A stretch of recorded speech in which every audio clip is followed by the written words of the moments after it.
Bismillahirrahmanirrahim. Assalamualaikum warahmatullahi wabarakatuh. Alhamdulillahi wa kafa, wassalatu wassalamu ala Sayyidina Muhammadinil Mustafa wa ala alihi wa sahbihi ahli sidqi wal wafa.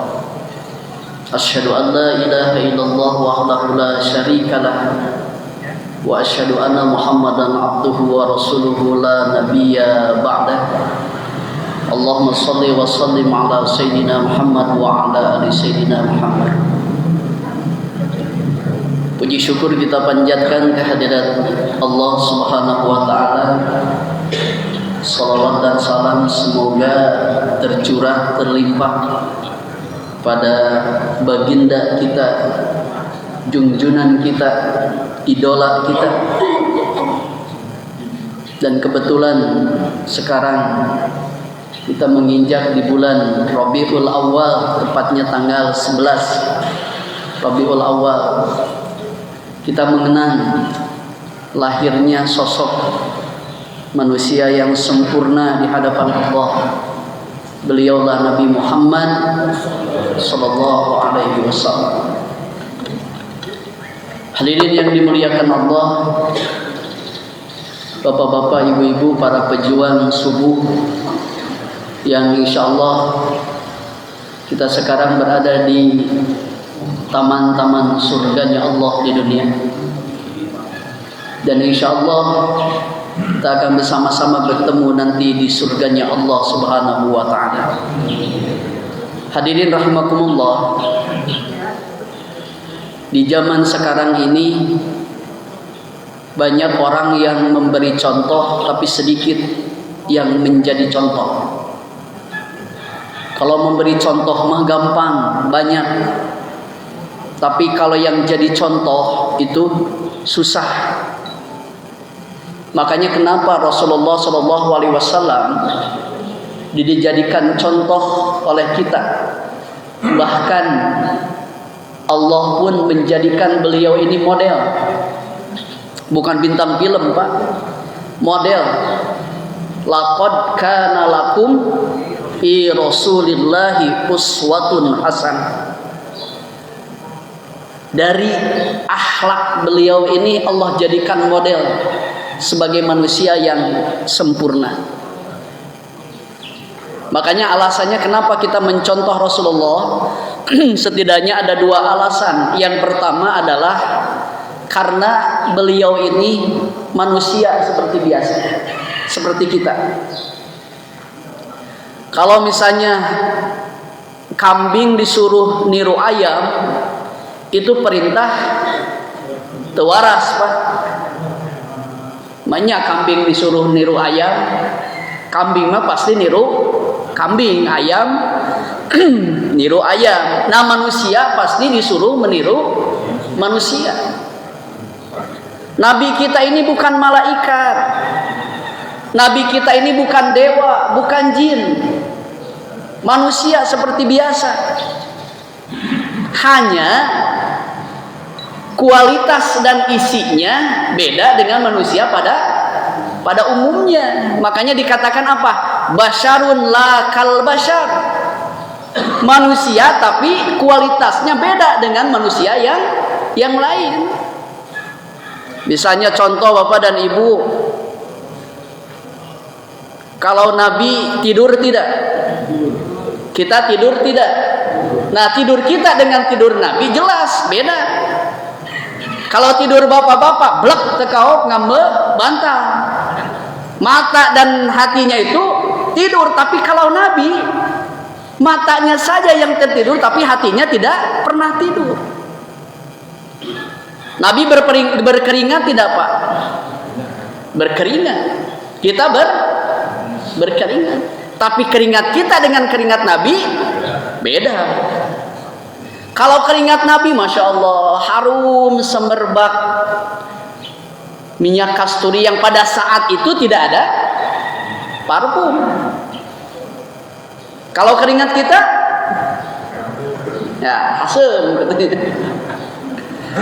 Terus Nabi berludah tidak? Kita berludah tidak? berludah. Sama berludahnya, tapi ludah Nabi dengan kita berbeda. Ludah Nabi apa? Obat. Apa buktinya ketika Rasulullah dengan Abu Bakar pada saat itu hijrah meninggalkan kota Mekah ke Madinah? Nah itu kan masuk ke gua tuh. Sebelum masuk ke gua kata Abu Bakar, ya Rasulullah biar aku bersihkan dulu goanya, takut-takut ada banyak binatang nanti. Ya silakan kata. Dibersihkan oleh Abu Bakar gua itu, ternyata benar. Abu Bakar digigit kalajengking, Pak. Mengkaning kalajengking Arab teh ya. Bengkak biru. Ditahan oleh Abu Bakar. Setelah itu Abu Bakar keluar dan menghampiri Rasul. Ya Rasul silakan, sudah aman, sudah bersihkan. Lama kelamaan di gua terlihat Abu Bakar itu pucat mukanya. Kata Rasulullah, ya Abu Bakar, kenapa? Kok mukamu pucat sekali? Apakah engkau keberatan meninggalkan Mekah? Tidak ya Rasul. Apakah engkau takut diuber-uber Quraisy? Tidak juga ya Rasulullah. Apakah kamu tidak mau hijrah ke Madinah? Juga tidak. Lalu apa? Ini tangan. Tangan ini oleh kalajengking. Kenapa kamu tidak bilang? Aku tidak mau menyusahkan Tuhan ya Rasulullah. Sini. Dikecerot Pak, Bu. Diludahan oleh Rasulullah. Langsung seketika itu juga tangan sedang bengkak biru sembuh. Coba lamun ku bapak dikecerot. Ya. Abong berentek korengan. Langsung. Nah, makanya Rasulullah dijadikan contoh bagi kita karena Rasulullah itu seorang manusia. Coba kalau Rasulullah seorang malaikat. Kita harus meniru malaikat susah, Pak. Malaikat itu tidak karena harta hare-hare ke awewe, ke openan, cuek. Ini kisahnya Nabi Ibrahim didatangi oleh 3 tamu malam-malam jam 2 malam. Coba Bapak dan Ibu kalau ada tamu jam 2 malam pakai jubah putih, jenggot panjang, jangkung gede, kira-kira dibuka mau apa? Ini Ibrahim datang tamu langsung mengucapkan salam, dijawab oleh Ibrahim waalaikumsalam. Ketika dibuka gini ini masanya orang riung Bandung ya teu apa teu kenal. Persilahkan masuk. Ibrahim berpikir kalau ini tamu tidak dikenal berarti tamu ini dari jauh malam-malam. Kalau tamu ini jauh berarti apa Pak? Lapar. Maka Nabi Ibrahim karena tidak ada makanan pada saat itu, pada malam itu beliau menyembelih anak sapinya. Nah, makanya nih anak sapi ini tergolong 10 binatang yang masuk surga nanti. 10 anak sapi Nabi Ibrahim disembelih Pak, Bu. Kemudian diolah sendiri, digulai, disate. Setelah jadi disodorkan ke tamu itu. Nah, timbul masalah di sini. Kalau kita makan jamaah hikmah kerlapar Pak, malam-malam perjalanan jauh disuguhan gulai, seungit, ngebul, wah sudah pasti langsung aja. Ini tadi lihat-lihat aja. Kata Ibrahim, ala ta'kulun, kok gak dimakan? Diperhatikan Bapak dan Ibu dari mulai atas sampai ke bawah, pas ke bawah tenincak. Coba malam-malam jam 2 pakai jubah putih, jenggot panjang, hareupeun Nabi Ibrahim itu tidak napak semua. Makanya dalam Al-Quran disebut fa'aujasa minhum khifa. Maka Nabi Ibrahim itu pada saat itu takut yang luar biasa. Tapi ketiga tamu ini mengatakan, jangan takut wahai Ibrahim, kami ini adalah malaikat. Mengabarkan apa? Mengabarkan bahwa engkau akan punya anak dari Siti Sarah, yaitu Nabi Ishak. Makanya Pak, Bu, kalau kita ingin dikelilingi, diberkahi oleh seluruh malaikat, itu dekat kepada Allah. Orang-orang soleh itu selalu didekati oleh orang-orang yang soleh. Nabi kita itu bukan malaikat. Nabi kita itu bukan dewa. Orang seperti kita biasa. Kau mau kalau mun urang titah niru Superman, Pak, hebat kan Superman? Bisa hiber kumaha nyontohna.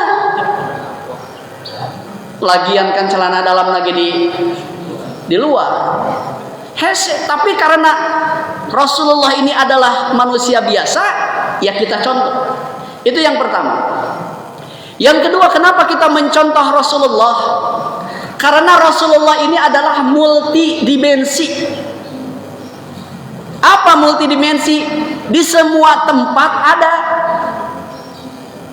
Di semua lini ada. Di masjid Rasulullah itu hebat. Di pasar hebat. Di hadapan musuh hebat. Di hadapan para sahabat hebat. Di hadapan para istri hebat. Jadi semua lini ini hebat. Kan susah mencari orang seperti ini, Pak. Bahkan kata Imam Busyair yang dahsyat, beliau mengatakan apa? Rasulullah ini sedang sendiri atau sedang banyak, sedang di hadapan keluarga, sedang berhadapan di medan perang, itu sama hebatnya. Ini kan susah, Pak. Kalau sekarang kan orang ini hebat hanya satu tempat. Misalnya ada orang hebat di kantor, jadi direksi, semua karyawan dimarahin. Tapi pas pulang ke rumah, dia omelin sama istrinya, sudah ngeluh. Ini kan sudah tidak hebat.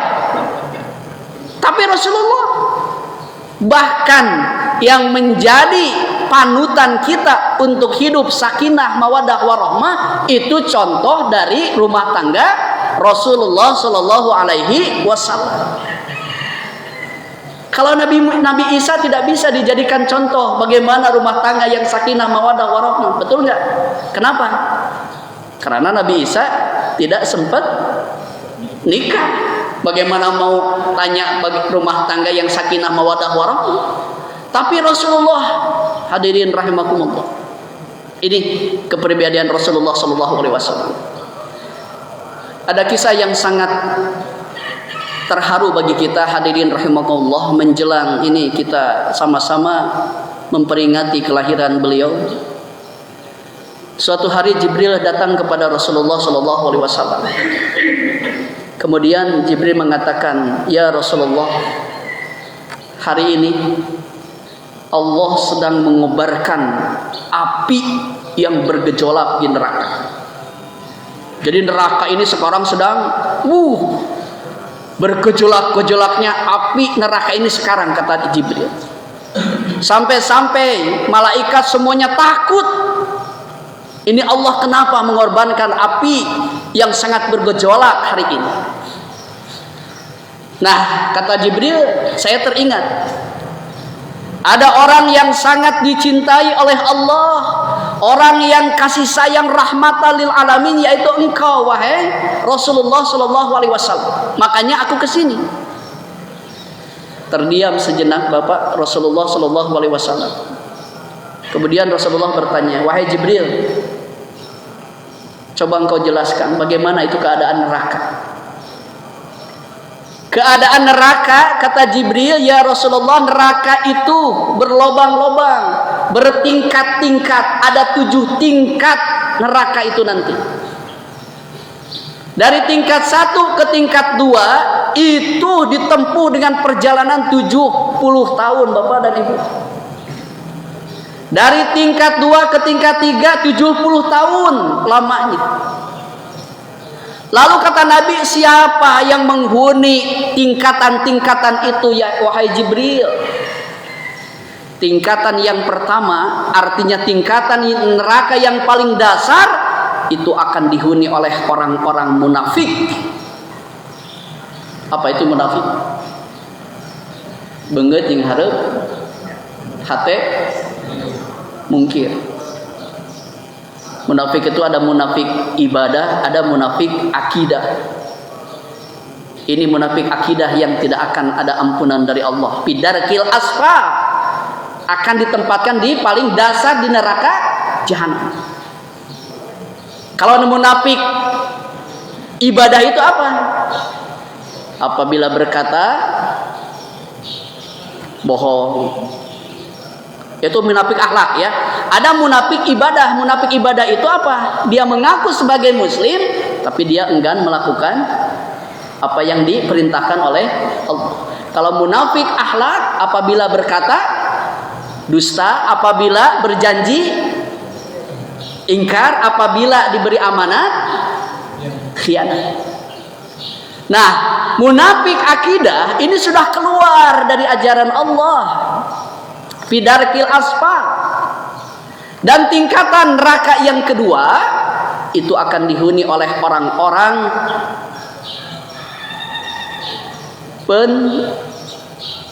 artinya dia menyembah berhala, tapekong. Kemudian tingkatan ketiga akan dihuni oleh orang-orang penyembah matahari. Tingkatan yang keempat dihuni oleh orang-orang yang menyembah bulan. Tingkatan yang kelima akan dihuni oleh orang-orang Yahudi. Tingkatan yang keenam akan dihuni oleh orang-orang Nasrani. Lalu Jibril terdiam sejenak. Wahai Jibril, siapa tingkatan yang ketujuh? Diam Pak Jibril. Jibril, katakan siapa yang ada di tingkat yang ketujuh?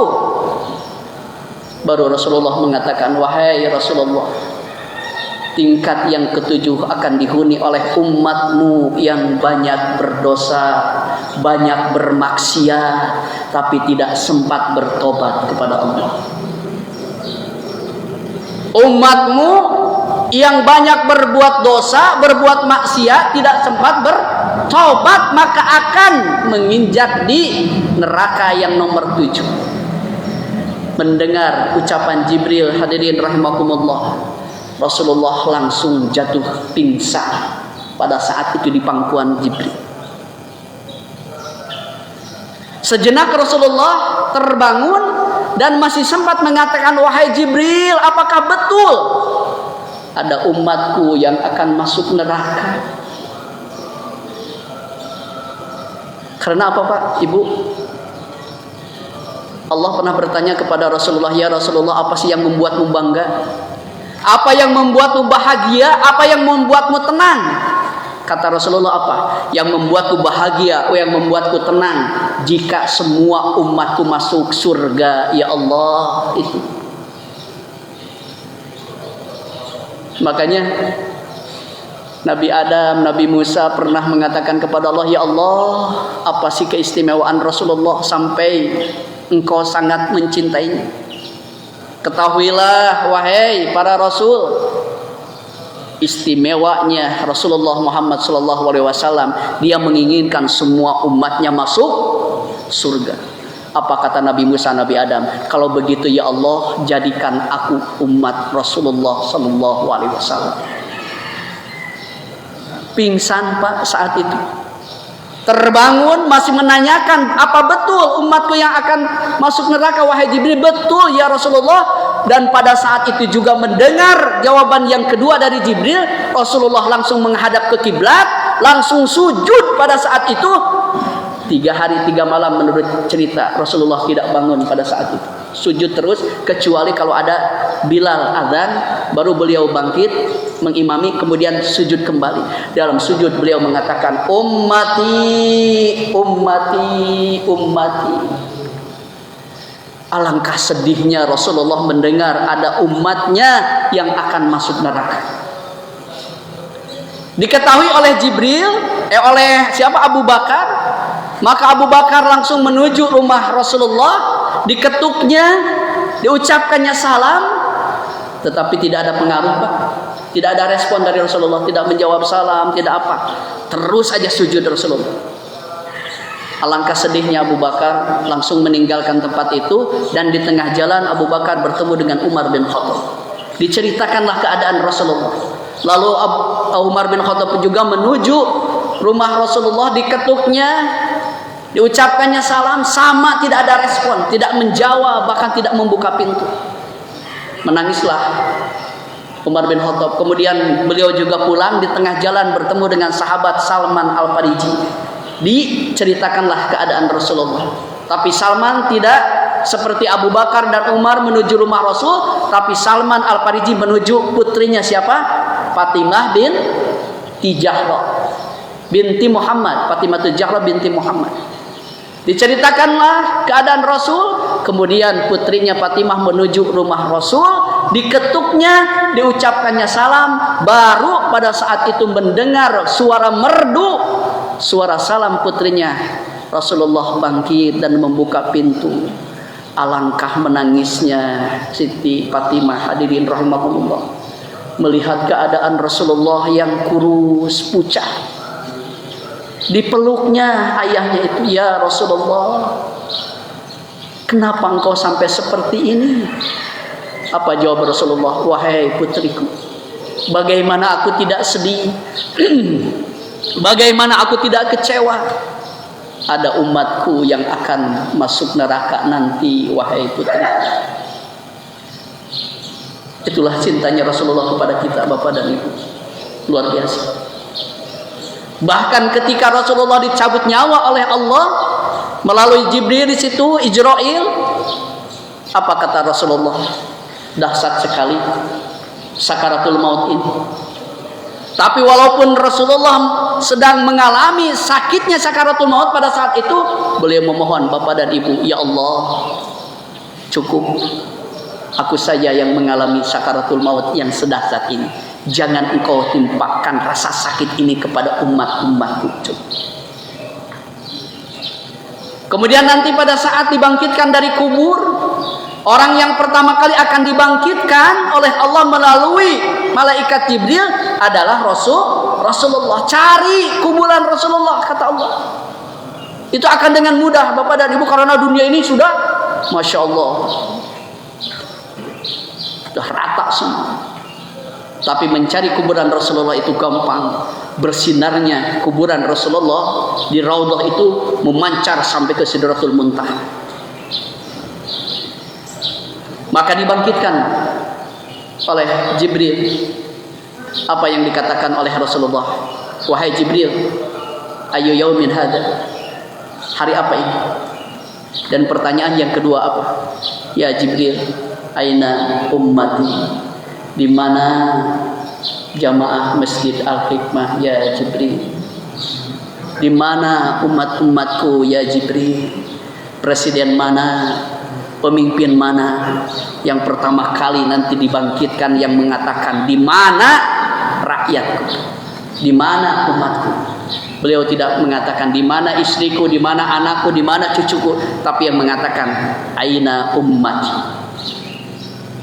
Bahkan ketika beliau sudah berada di surga, hadirin rahimakumullah, orang yang pertama masuk surga adalah beliau. Tapi beliau tidak nyaman, tidak bahagia di dunia. Ditegur oleh Allah, "Kenapa ya Rasulullah?" "Ya Allah, kalau engkau mengizinkan, aku ingin kembali lagi ke dunia." "Untuk apa?" "Aku ingin melihat bagaimana keadaan umatku." Masya Allah. Makanya Bapak dan Ibu, dengan kelahiran Rasulullah SAW, kita ini bukan Abu Jahal, kita ini bukan Abu Lahab, kita ini bukan orang yang memusuhi Rasulullah SAW. Abu Jahal, Abu Lahab, orang yang sangat memusuhi Nabi, terutama ini Abu Jahal. Kalau Abu Lahab itu sudah itu ada di dalam surat Al-Lahab itu ya.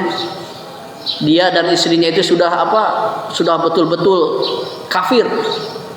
Tapi kalau Abu Lahab, Abu Jahal itu masih ada ini Pak. Ketika Abu Jahal Rasulullah dilahirkan itu tanggal 12 Rabiul Awal, itu merasa bangga. merasa bahagia dengan kelahiran keponakannya karena tidak tahu kan ini akan jadi calon nabi. Bahagia sekali ini Abu Jahal. Sampai-sampai kebahagiaan, kebanggaan Abu Jahal pada saat Nabi dilahirkan, dia memerdekakan seorang budak yang nantinya itu akan menjadi ini ibu susuan. Jadi setelah Halimatus Sa'diyah itu yang menyusui, ini saya lupa lagi namanya, yang menyusui Nabi itu diantaranya adalah orang perempuan yang dimerdekakan oleh Abu Jahal. Maka Abu Jahal akan diberikan keringanan di alam kuburnya Bapak dan Ibu, terutama di hari Senin. Itu setiap hari Senin Abu Jahal itu diberikan keringanan. Bukan di akhirat ya, kalau di akhirat itu tidak ada keringanan, tapi di alam kubur Abu Jahal mendapatkan keringanan dari Allah karena beliau sangat bangga. Itu orang yang memusuhi Nabi, kaum orang Bapak dan Ibu. Kemudian ada pemuda Bashrah. Seorang pemuda yang tiap harinya, tiap saatnya berdosa, bermaksiat, mabuk, berzina. Tapi kenapa di ujung akhirnya bahkan ketika dia wafat itu banyak orang yang berziarah, banyak orang yang mengantarkan ke makamnya. Kenapa? Ini seorang pemuda yang banyak berdosa, bermaksiat setiap hari. Ternyata kalau di bulan Maulid, apalagi di tanggal 12 Rabiul Awal, dia ini mengundang semua tamu-tamunya untuk apa? Untuk merayakan peringatan Maulid Nabi. Dengan membacakan apa? Misalnya berjanji, sholawat. Maka orang ini ketika meninggalnya, hadirin rahimakumullah, justru jadi husnul khatimah. Di dalam hadis qudsi Allah menyatakan, ya Muhammad, andai saja engkau tidak diciptakan, kata Allah, tidak akan mungkin alam semesta ini diciptakan olehku. Ini Bapak dan Ibu, tidak akan mungkin alam ini ada, tidak akan mungkin alam ini diciptakan oleh Allah kecuali Nabi Muhammad diciptakan. Jadi alam semesta ini karena Rasulullah Shallallahu Alaihi Wasallam. Kemudian Nabi bertanya, ya Allah, kalau seandainya alam semesta ini diciptakan olehmu, gara-gara aku ini untuk siapa? Kata Rasulullah. Apa kata Allah? Wahai Muhammad, engkau diciptakan khusus untuk menjadi kekasihku. Apa Pak? Khusus untuk menjadi kekasih Allah. Sekarang Allah bertanya lagi kepada Rasulullah, ya Rasulullah, wahai Muhammad, sekarang ini aku Allah untuk siapa? Coba. Kalau tadi Nabi Muhammad untuk diciptakan oleh Allah itu khusus untuk menjadi kekasih Allah. Kalau aku ini Allah untuk siapa? Terdiam Rasulullah tidak bisa menjawab. Apa kata Allah? Sampaikan kepada umatmu, jamaah Masjid Al-Hikmah, aku ini untuk orang-orang umatmu yang lidahnya, yang mulutnya basah dengan membaca sholawat. Pak, kalau Rasulullah diciptakan untuk jadi kekasih Allah, kalau Allah untuk siapa? Untuk kita yang lidahnya, mulutnya basah dengan mengucapkan sholawat. Makanya nanti kita bahas bukti kita cinta kepada Rasulullah itu apa. Ini luar biasa sekali Rasulullah diciptakan. Itu yang pertama ya. Jadi kenapa kita mencontoh Rasulullah? Karena Rasulullah itu apa? Manusia biasa. Yang kedua, Rasulullah itu orangnya multi dimensi. Di mana saja Rasulullah ada, hebat Pak.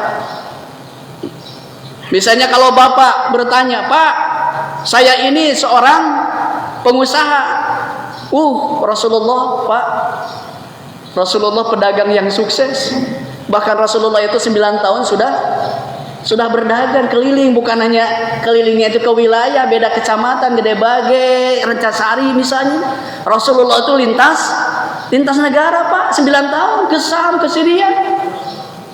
Terus ada yang mengatakan, Pak, saya ini seorang jenderal. Rasulullah itu panglima terdepan ketika berperang. Pak, saya ini seorang guru. Rasulullah itu guru semua umat. Pak, saya ini seorang suami. Rasulullah pun punya anak dan istri. Bagaimana perlakuan beliau kepada istri-istrinya? Ini luar biasa.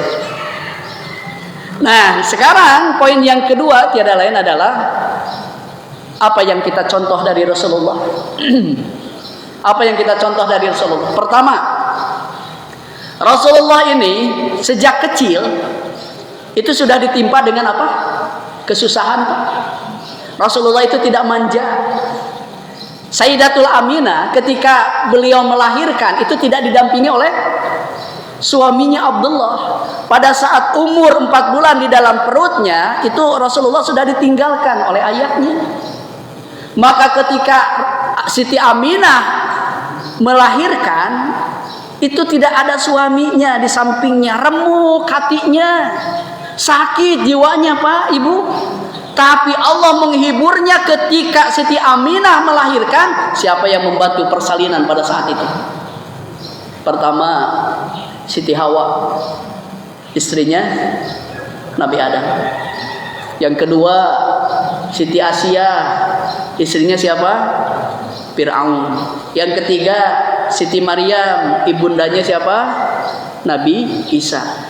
3 wanita yang sudah tiada, bahkan 3 wanita tersoleh di dunia ini membantu persalinan ketika Rasulullah dilahirkan. Sanes di Al-Islam lahir lagi, sanes di Sentosa, apa? Sanes di mana deh? Nggak ada di Mayapada. Tapi yang membantu persalinan orang-orang yang sudah tiada. Inilah keunikan Rasulullah. Bahkan beberapa hari Rasulullah itu mau dilahirkan, 12 hari, 8 hari, 7 hari itu ada tanda-tanda yang sangat ajaib di Mekah ini. Cahaya Mekah ini, Masya Allah, ibu dan bapak ini ketika Rasulullah mau dilahirkan. Bahkan Aminah, Siti Aminah itu di rumahnya itu dikelilingi oleh para malaikat. Coba. Mungkin jasadnya 12 Rabiul Awal tahun gajah ada, tapi nurnya, coba, Nabi Adam dinikahkan oleh Allah kepada Siti Hawa, apa ucapannya? Siapa yang menikahkan Nabi Adam dan Siti Hawa? Kepala KUA, Pak? Diundang ke Bapak dan Ibu. Ucapan yang Allah ajarkan kepada Adam adalah Asyhadu an la ilaha wa asyhadu anna Muhammadar Rasulullah. Di mana orangnya? Tapi nurnya jauh sebelum Adam diciptakan. Bahkan sebelum Adam diciptakan itu di sudut-sudut di surga itu tertulis Allah dengan Muhammad. Coba orangnya kemana, Pak? Bahkan ketika Adam berbuat dosa hampir berkali-kali tidak diampuni oleh Allah, tidak didengar oleh Allah. Tapi Adam cerdik dengan tawasul kepada Rasulullah. Dengan namamu, orang yang sangat engkau cintai Muhammad, kata Adam. Maka bapak dan ibu mendengar kata-kata Muhammad, Allah curing hak. Langsung Nabi Adam diampuni dosa-dosanya oleh Allah. Bahkan kemarin saja tahun 1985 itu para ilmuwan dari Rusia meneliti kapal Nabi Nuh, Pak. Ya, meneliti kapal Nabi Nuh kan masih ada bongkahan kayu-kayunya. Ternyata ada di situ sebongkahan kayu yang tertulis apa? Nama Muhammad. Jadi Nabi Nuh itu bertawasul kepada Nabi Muhammad untuk keselamatan beliau dan umat-umatnya pada saat itu. Coba bayangkan, Masya Allah. Ini Nabi kita ini dari kecil sudah ditimpa kesusahan. Ya, makanya pada saat Rasulullah dilahirkan, Islam mengangkat derajat apa? Derajat perempuan. Kenapa? Ditingkatkan derajat perempuan karena perempuan banyak melahirkan tokoh-tokoh besar seperti Rasulullah Shallallahu Alaihi Wasallam. Itu Siti Aminah, Masya Allah. Beliau membesarkan Memang dibesarkan oleh Allah Rasulullah itu. Makanya siapapun anak, jadi apapun anak, itu kalau tidak ada doa dari orang tua, terutama dari ibu, bapak dan ibu, tidak akan mungkin doa itu akan sukses. Tahu Bapak Mahatma Gandhi? Tahu Pak? Wah, itu dulu ceking, ya, hitam, hirup deh Pak. Itu siapa yang menjadikan beliau itu sukses? Emaknya.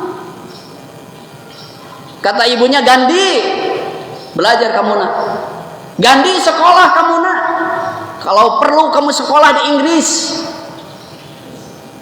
Biarpun Inggris menjajah kita, kata India, tapi kamu jangan jadi orang Inggris. Jangan engkau nikah dengan orang bule.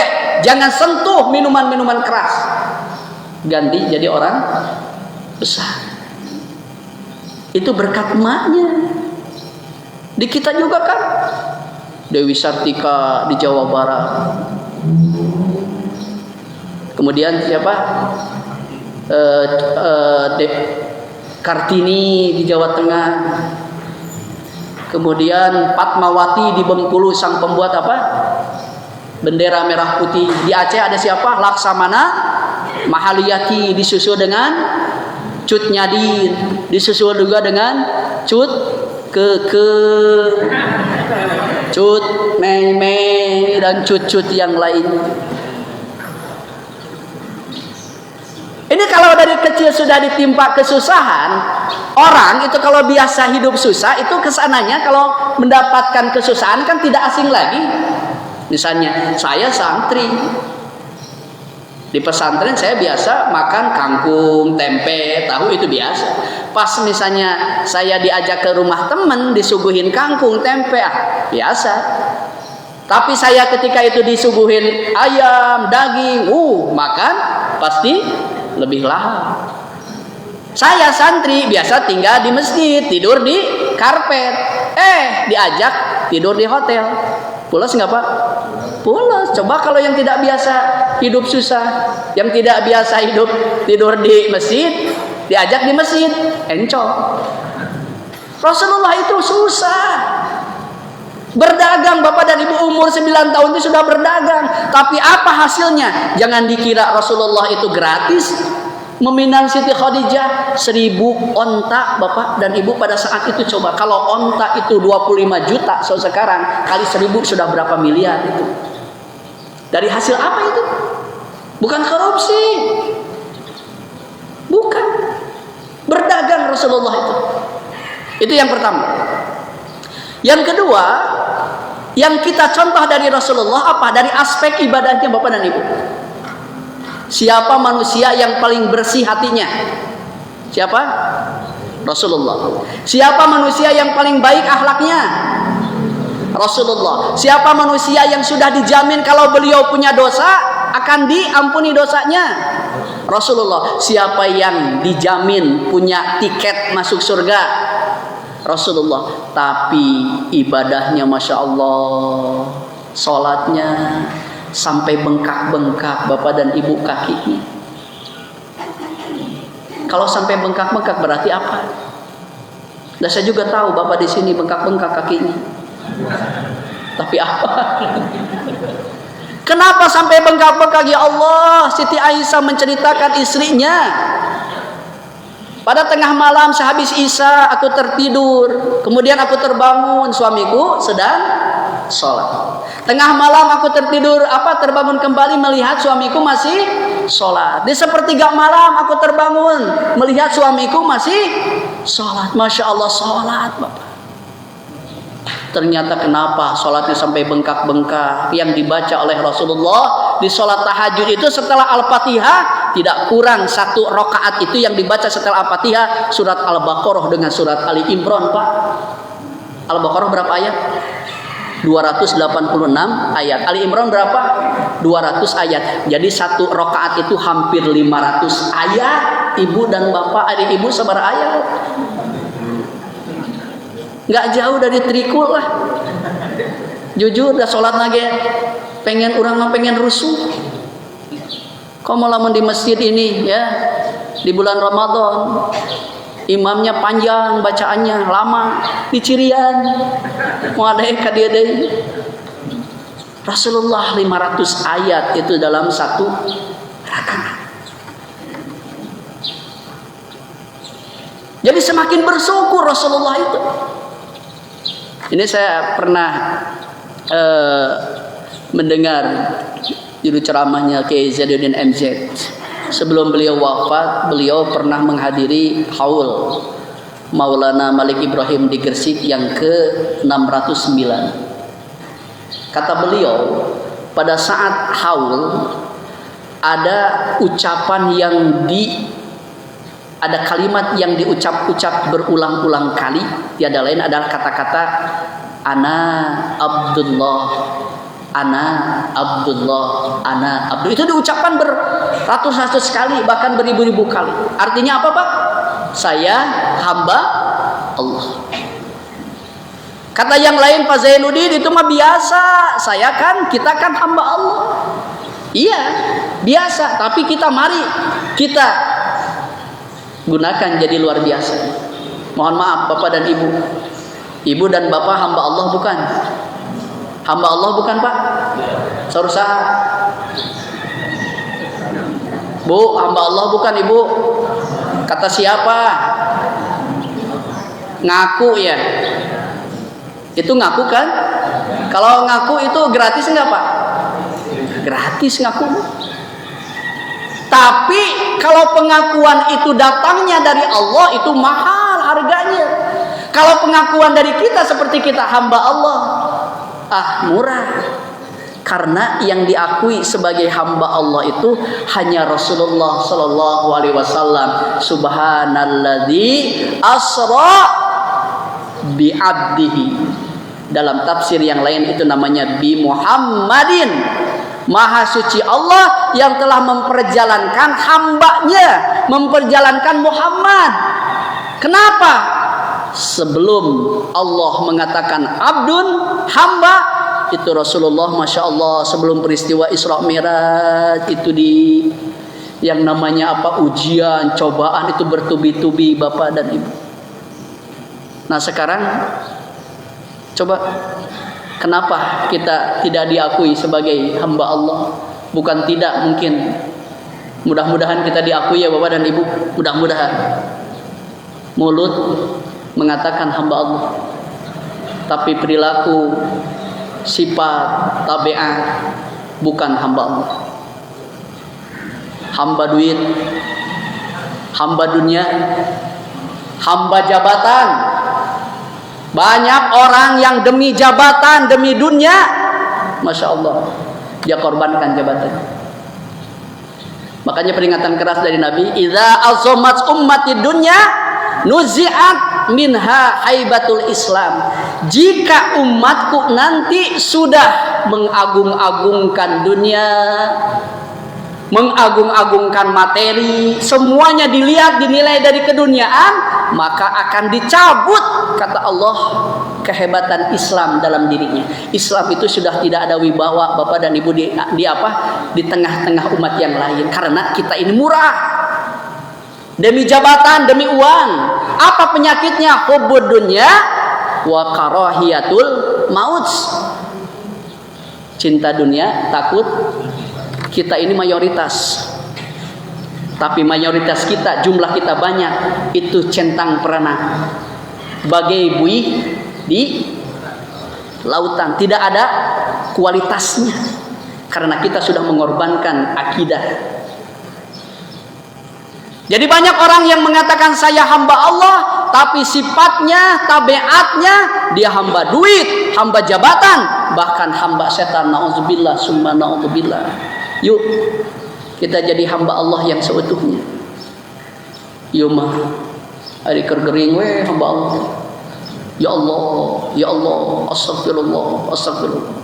Cager saeutik nangan masjid kita kapangi. Kergering nya hamba Allah. Bere kesehatan seetik syukur nikmat lupa. Kita ini butuh Allah, betul nggak Bapak dan Ibu? Kita butuh Allah, betul nggak? Kita ini akan pulang ke hadapan Allah. Kita ini akan mudik. Karena kita ini di dunia ini hanya ngendon doang, transit. Coba berapa sih umur kita? Nabi mengatakan umur umatku itu tidak lebih dari baina sittin wa sabi 60 sampai 70 tahun Bapak dan Ibu. Lama kita di atas tanah dengan di bawah tanah itu jauh berbandingannya. Rasulullah saja yang sangat dicintai oleh Allah, berapa beliau hidup di atas tanah? 63 tahun. Di bawah tanah berapa? Sudah hampir lebih dari 1500 tahun. Masya Allah. Bahkan akhirat dengan dunia ini perselisihannya apa? Satu hari di akhirat 1000 tahun di dunia. Satu detik di akhirat 48 hari di dunia. Jadi lamun ibu dan bapak berbuat dosa sadetik di kulub nanti 48 hari. Ngomong ke batur sadetik ayat teh Bu. Tadi kulub nanti 48 hari di neraka. Masya Allah. Kita butuh Allah, kita akan kembali kepada Allah. Makanya kenapa hati kita menjadi mati? Sehingga dengan hati mati itu tidak ada getaran, tidak ada channel doa kita itu akan dijawab oleh Allah. Di antaranya apa? Kita tahu bahwa kematian akan datang, tapi kita tidak pernah mempersiapkan apa yang akan disiapkan untuk kematian kita nanti. Sering ada nguburkeun mah, sering ada nganterkeun ka ranca cilik mah, tapi tidak menjadi ibroh dan pelajaran bagi kita. Besok atau lusa kita akan seperti itu. Hati akan menjadi mati. Urang teh Rasul lain. Hati kita juga tidak dijamin bersih. Akhlak kita juga tidak dijamin baik. Kita pun tidak dijamin untuk masuk surga. Dan kalau kita Pak, Ibu dan Bapak punten, kalau untuk masuk surga rasanya impossible. Nabi Adam, kenapa dia usir dari surga? Berbuat dosa ya. Iblis kenapa dilaknat, diusir dari surga? Bahkan iblis menangis pada saat itu, diusir dari surga. Kenapa? Berbuat dosa. Berapa kali Adam dan iblis berbuat dosa, Pak? Sekali. Kalau kita berapa? Adam yang sudah berada di surga 1 kali berbuat dosa diusir dari surga. Kita jamaah Masjid Al-Hikmah ingin masuk surga, berapa kali kita berbuat dosa dan kesalahan kepada Allah? Rasanya impossible kalau menurut amal. Iblis itu sebelum Adam diciptakan beribu tahun. Iblis itu menyembah kepada Allah, taat kepada Allah, tapi gara-gara Adam diciptakan, itu pun tidak langsung iblis itu durhaka kepada Allah. Karena apa? Sombong, gengsi, aba wastakbar, tidak mau sujud atas perintah Allah kepada Adam karena merasa iblis lebih mulia. Diusir Pak, dilaknat, bahkan diabadikan apa? A'udzubillahi minasyaitonir rajim. Tapi kita yang berkali-kali setiap saat berbuat dosa dan kesalahan ingin masuk surga, Masya Allah, rasanya tidak mungkin kecuali 2, rahmat Allah dan syafaatul Rasulullah Sallallahu Alaihi Wasallam. Ini aja Pak. Kalau tidak ada rahmat kasih sayang Allah, mana mungkin kita akan dimasukkan ke dalam surga? Berapa umur kita? Tapi Allah memberikan rahmat kepada kita. Bahkan pada saat Allah menciptakan Jibril, ibu dan bapak, dengan bentuk yang bagus, bentuk yang indah. Kemudian Jibril bersyukur kepada Allah, ya Allah, jasadku begitu indah. Maka tanpa diperintah, Jibril bersyukur kepada Allah dengan melaksanakan sholat 2 rakaat, bapak dan ibu. Berapa coba sholatnya Jibril 2 rakaat? 1 rakaat 20 tahun. Berarti 2 rakaat berapa? 40 tahun Jibril rasa syukurnya kepada Allah. Ada ibu sabar menit sholat. Ini 40 tahun 2 rakaat. Setelah beres kata Jibril, ya Allah, aku ini wujud syukur kepadamu karena aku diberikan jasad yang bagus. Aku persembahkan sholatku. Apa kata Allah? Wahai Jibril, aku terima sholatmu, tapi aku lebih suka umat Muhammad yang melaksanakan sholat meskipun ringkas. Itu rahmat Allah. Urang mah walaupun singkat ge salat dicintai oleh Allah, disukai. Karena apa? Karena kita diwajibkan oleh Allah. Itu. Jadi mudah-mudahan kita semakin dekat kepada Allah Subhanahu wa taala. Kita itu butuh Allah. Dan yang ketiga yang kita contoh dari Rasulullah apa? Modal dakwah Rasulullah itu apa? Akhlakul karimah. Jadi Rasulullah itu tidak apa? Tujuan dakwahnya itu bukan menang-menangan, tapi apa? Kebenaran.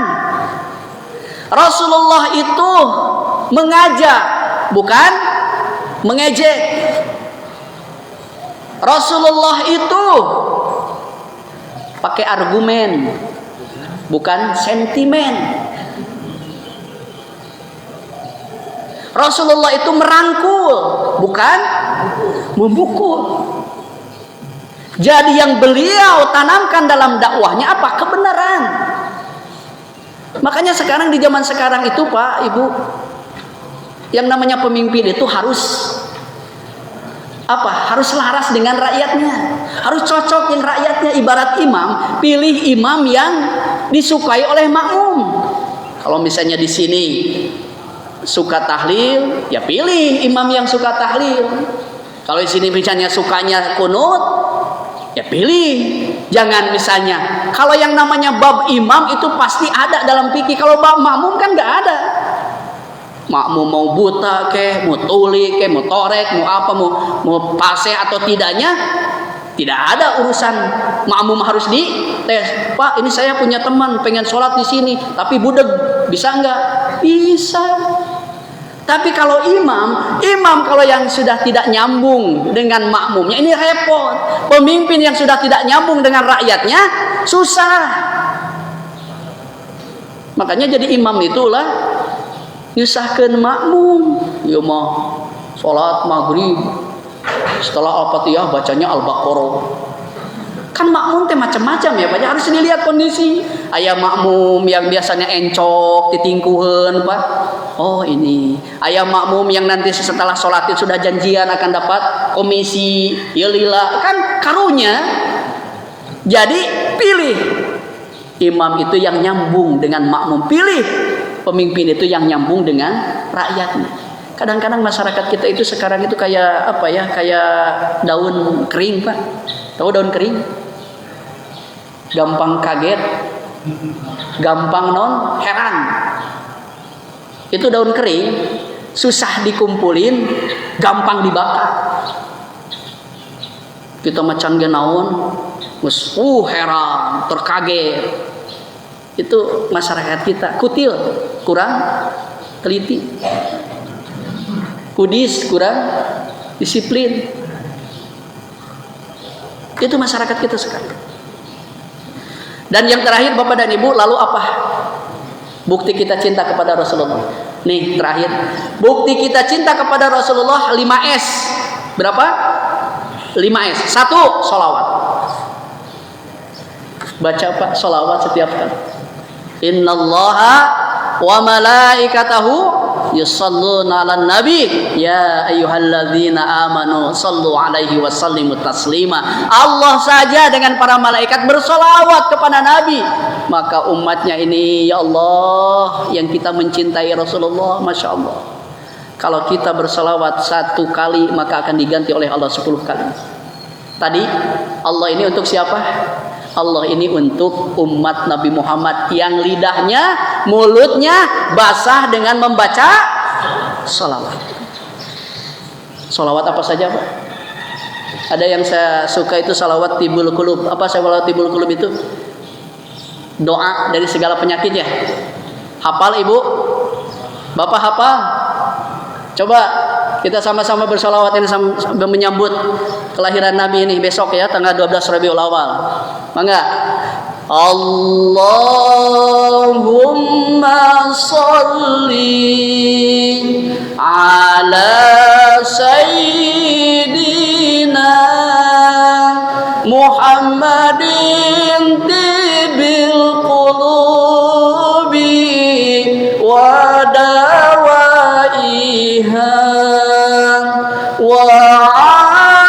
afiyatin abdani wa shifaiha wa nuril absari wa diyaiha wa ala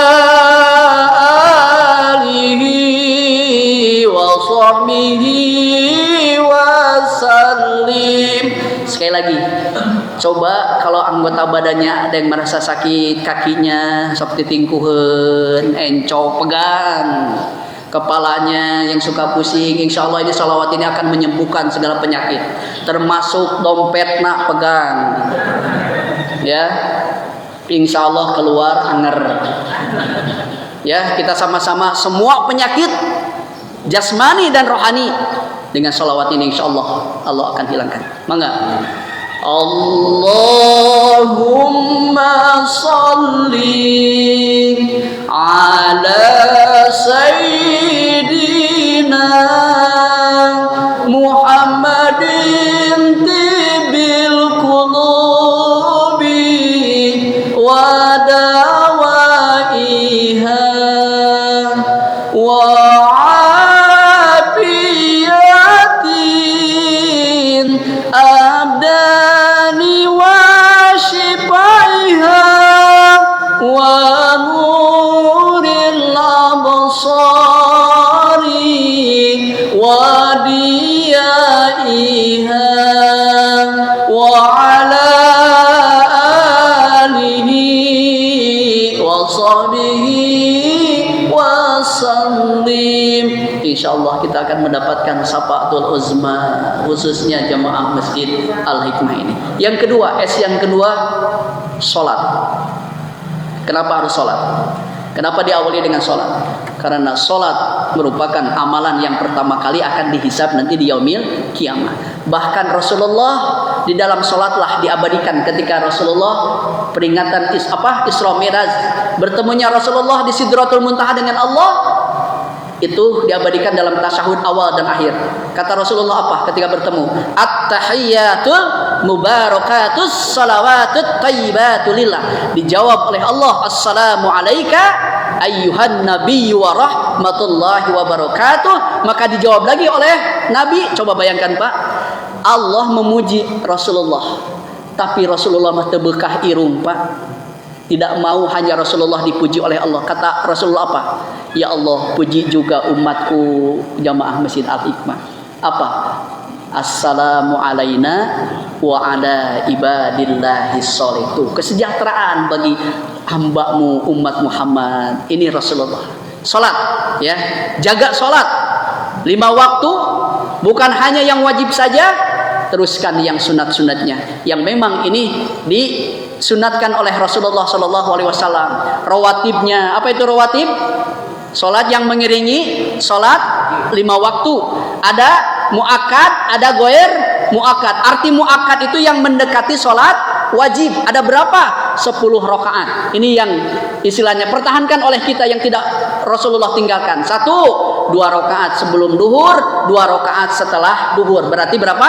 4. 2 rakaat sesudah maghrib, 6. 2 rakaat setelah isya, 8. Dan 2 rakaat sebelum subuh, alias apa ini? Salat fajar. Ini salat qabla subuh itu ada diabadikan di dalam Al-Qur'an. Ya.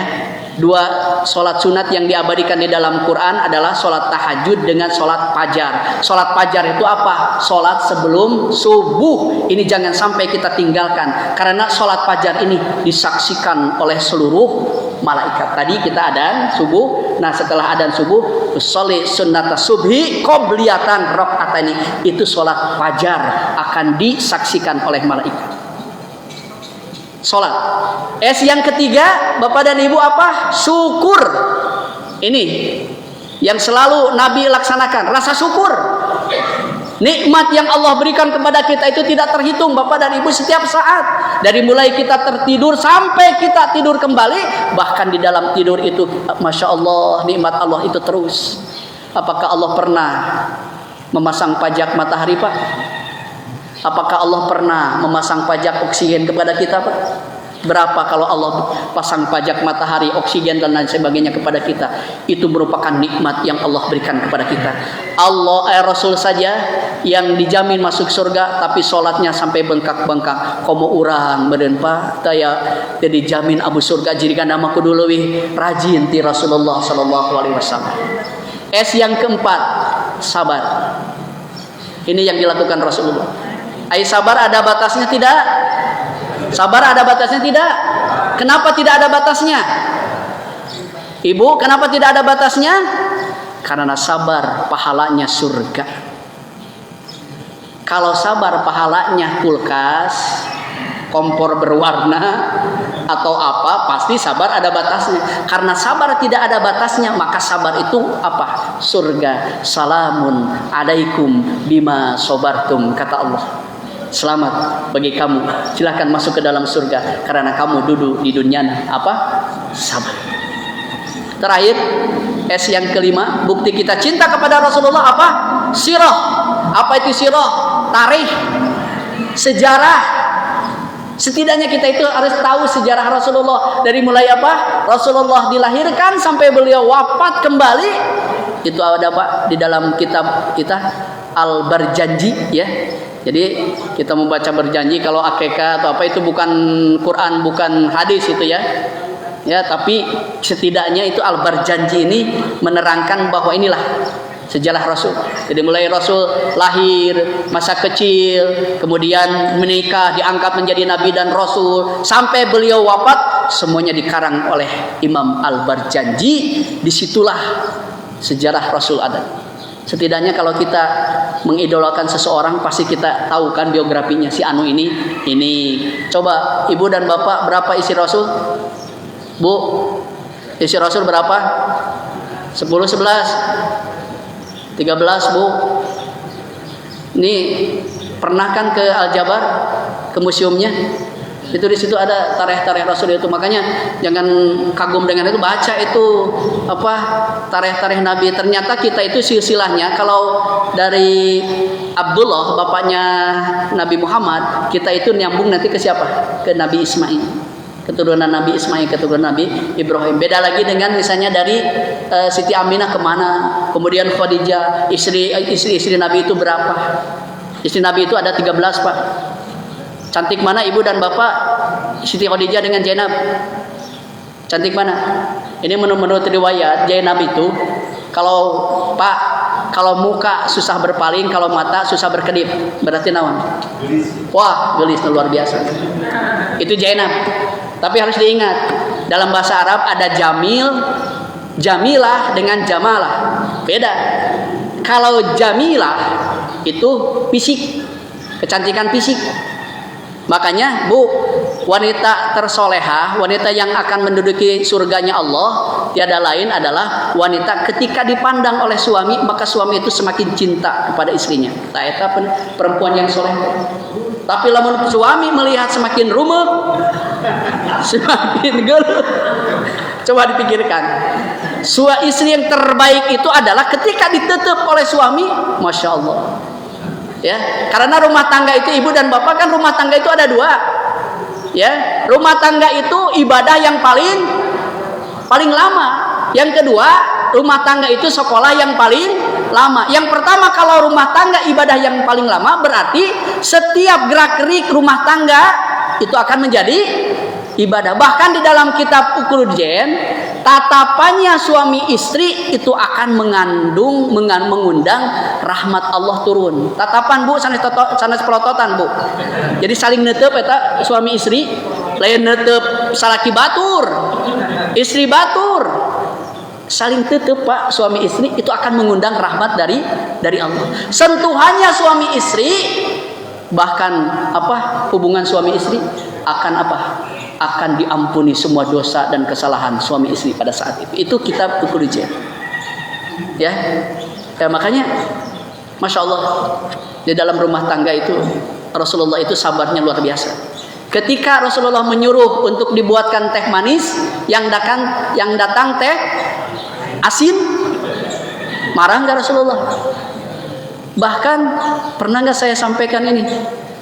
ini khusus bagi bapak-bapak nih, ahlak Rasul nih.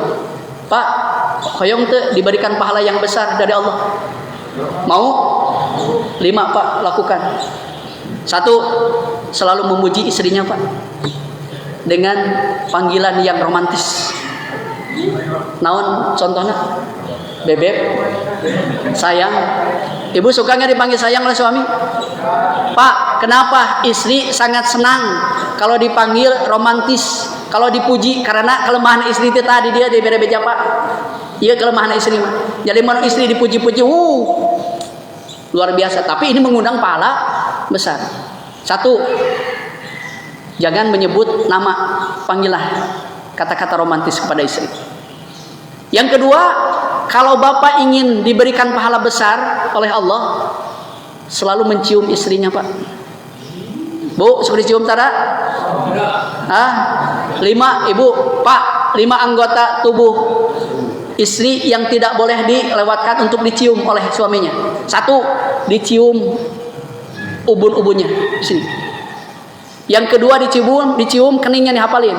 Ubun-ubun, kening, pipi, punggung tangan, telapak tangan. Dicium ubun-ubunnya supaya istri berhati lembut Pak, tengang kerang. Dekasar, insya Allah cium tak ininya. Dicium keningnya Pak, supaya istri selalu teringat kepada suami.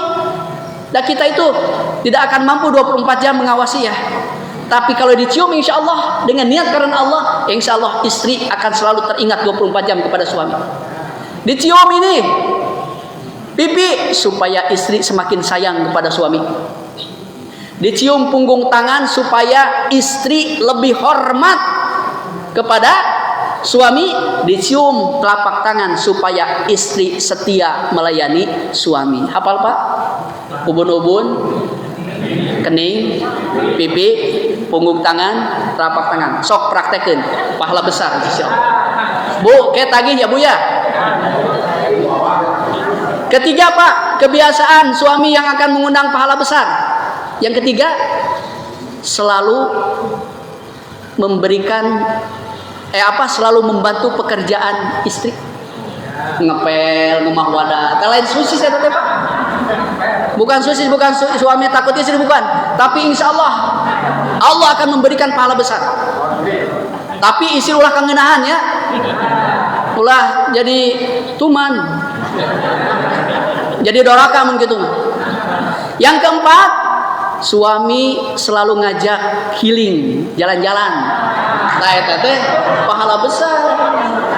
Jadi lamun ibu gering, ya, sakit atau naon, nggak usah ke Islam, nggak usah ke rumah sakit, bawa jalan-jalan. Kamu ke toko emas menyebut, langsung tokcer. Dan yang terakhir, suami akan mendapatkan pahala besar di sisi Allah. Tiada lain adalah suami yang selalu memberikan uang belanja kepada istrinya. Saya ini sudah pasti ya. Ini mau dipraktekkan Pak? Insya Allah jamaah Masjid Al Hikmah. Cinta Rasul. Ini kebiasaan Rasul. Sabarnya luar biasa Pak. Ketika diberikan air yang tadi yang asin, mintanya manis, mun urang geus dikumahakeun. Terus diburakeun kan? Ini Rasulullah apa? Dihabiskan. Maka Aisyah heran. Kenapa herannya? Rasulullah itu kalau makan, kalau mau minum itu selalu seteng-seteng Pak. Apa seteng-seteng? Setengah-setengah dengan istrinya. Ini heran. Ya Rasulullah, kenapa engkau habiskan? Biasanya kan setengah-setengah denganku, kata Siti Aisyah. Apa kata Rasulullah? Asin dijawab dengan manis. Apa? Aku tidak mau bibirmu yang cantik itu dilukai oleh air asin. Tuh Pak, Masya Allah. Nggak usah marah. Nggak usah. Bahkan satu lagi terakhir ini, ada kisah dari ini kisah nyata dari Jawa. Pasangan suami istri yang sudah menikah 15 tahun nih Pak, sudah punya anak 5, udah anak 3. Ini masing-masing masih menyebut sayang. Coba, anak 3 udah dewasa tapi masih manggil sayang. Suatu ketika suaminya pulang dari kantor, dari pekerjaannya dengan capek, pusing, lapar. Sedangkan di rumahnya itu tidak ada apa-apa. Istrinya pun tidak tahu bakal suami itu secepat itu pulang. Akhirnya apa? Kata suaminya, "Mah, sayang, coba sayang, apa sih makanan yang supaya mengganjal lah, supaya cepat gitu ya. Akhirnya dibuatkan mie goreng. Dibuatkanlah mie goreng, tapi dilalahnya mie goreng itu kebanyakan garam. Disodorkanlah kepada suami. Pas di raosan asin, coba capek, lapar, pun bapak kumaha. Sudah itu dipanggil, sayang coba, sayang sini. Bukan apa istilahnya, naon teh, muji bari jeung ngajongkolkeun teh, nyungkun. Jadi sayang sini duduk sini. Sudah lama ya kita tidak makan bareng. Mau nggak ayah suapin? Oh, atau perempuan bu kalau mau disuapin gitu, berbunga-bunga. Disuapin bu, pas nyampe di lidah asin. Mun ibu kumaha seserian atau kumaha? Ya, pas dia asin, masya Allah itu istri ibu menangis, meminta maaf setengah sujud di hadapan suami. Ya Allah, ayah, maafkan ibu, ayah, maafkan ibu, tidak apa bu. Dibalas lagi dengan manis oleh suaminya, diangkat. Sayang, bukan begitu maksud ayah. Maksud ayah, kita ini sudah lama tidak makan bareng, tidak saling mensuapin. Nah, gara-gara mie asin ini hilang semua lapar, bingung apa. Karena memang pas masaknya juga didampingi oleh suaminya. Bu, ini rumah tangga yang sakinah mawaddah warahmah. Jadi nggak perlu marah, sabar aja. Ya, sabar, insya Allah. Itulah ya. Sudah ya. Mohon maaf karena kita lah momennya ini sekalian peringatan Maulid Nabi. Kita cinta kepada Rasulullah Sallallahu Alaihi Wasallam. Kenapa kita cinta? Karena Rasulullah begitu cinta kepada kita. Mudah-mudahan kita termasuk umatnya yang setia. Kita mendapatkan syafaatul uzma. Kita dimasukkan ke dalam surga dengan syafaatnya. Mohon maaf atas segala kekurangan. Wallahu muwaffiq ala aqwamut thariq. Assalamualaikum warahmatullahi wabarakatuh.